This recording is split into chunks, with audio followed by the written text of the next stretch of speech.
In this video, we solve these two percentage problem using a trick, and these two problems are more or less same.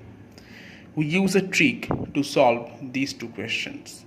In the first question, a man sells two articles at rupees 99 each. In one, he gains 10% and on the other, he loses 10%. What is his gain or loss percent in the whole transaction? And in the second problem, a man sells two objects at Rs 12 each. He gains 20% on one and loses 20% on the another.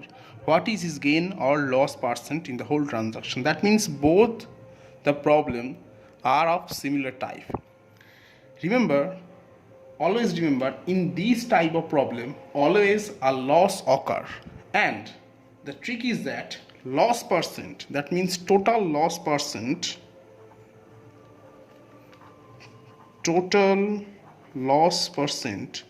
is equal to percentage of loss, that means loss percent, into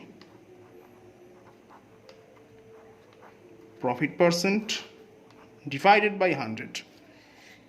In the first problem, the loss percent is 10. Therefore, we write 10 here. And the profit percent is also 10. That means we write 10 here divided by 100. Now we simplify this and our answer is 1%.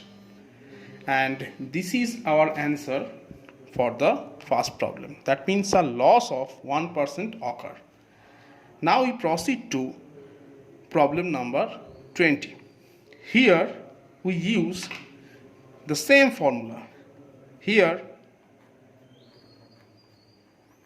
total loss percent would be this loss percent, that means 20, into gain percent, that means 20, by 100.